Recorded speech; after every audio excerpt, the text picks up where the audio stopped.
Alam mo ba na ang simpleng lumot sa aquarium mo pwedeng maging lifesaver na mga baby crayfish mo? Oo, ang lumot o algae ay isa sa pinaka-natural na pagkain ng mga krayling. Habang maliit pa sila at hindi pa kayang kumain ng pellets, dito muna sila kumakain ng nutrients, protein, minerals at vitamins na kailangan para lumakas.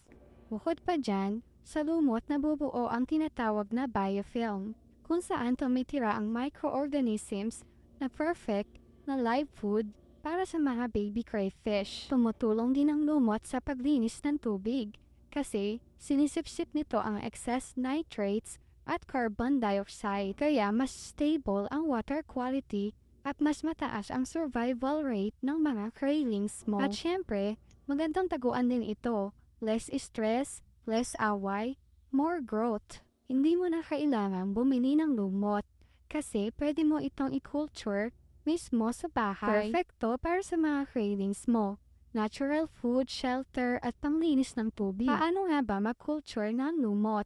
Maghanda ng container or plastic tub or kahit anong lalagyan. Mas okay kung may bato o dekorasyon o kaya driftwood na pwedeng kapitan ng lumot. Lagyan ng dechlorinated water or stock water. Mas maganda kung may konting stock na tubig na galing na sa isang tank para may algae spores na yon. Ilagay sa isang lugar or spot na natatamaan ng sinag ng araw. Pag naaarawan, mas mabilis tumubo ang lumot. Pwede maglagay ng konting nutrients like crumbs ng fish food or patak ng liquid fertilizer.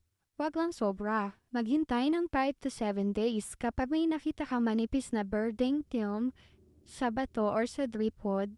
Success! May lumot ka na. Kaya kung gusto mong makatipid at maging sustainable crayfish keeper, simulan mo na ang mag-culture ng sarili mong lumot. Kaya next time, wag alisin ang lumot.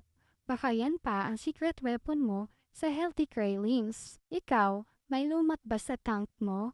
Hinahayaan mo ba silang lumago or nililinis mo agad? Paki-comment down below.